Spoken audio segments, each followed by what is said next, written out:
final clubs are kind of interesting.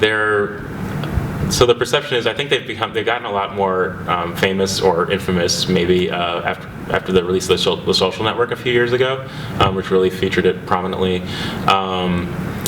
Basically, my understanding, as I wasn't part of it, was that it's a group. They're all male groups on campus. I want to say there's about a half dozen or so that kind of are like the Harvard version of fraternities.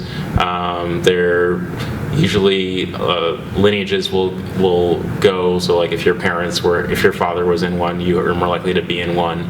But you can also pledge, which some of my friends did, to join the final club. They make you go through a pretty rigorous process, do some silly stunts. So I think just certain things, like things that would, if you got caught, you get in trouble.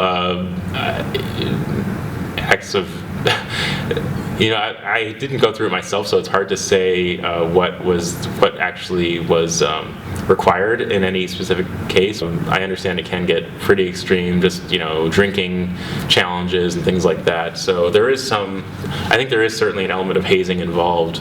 I don't know if every club has the same degree of it. I imagine they all have their own personalities and their own ideas of what it takes to be a member. The idea is, though, once you are a member, it's this lifelong bond you have with your final club, your fellow members in the final club, and kind of is another professional networking opportunity.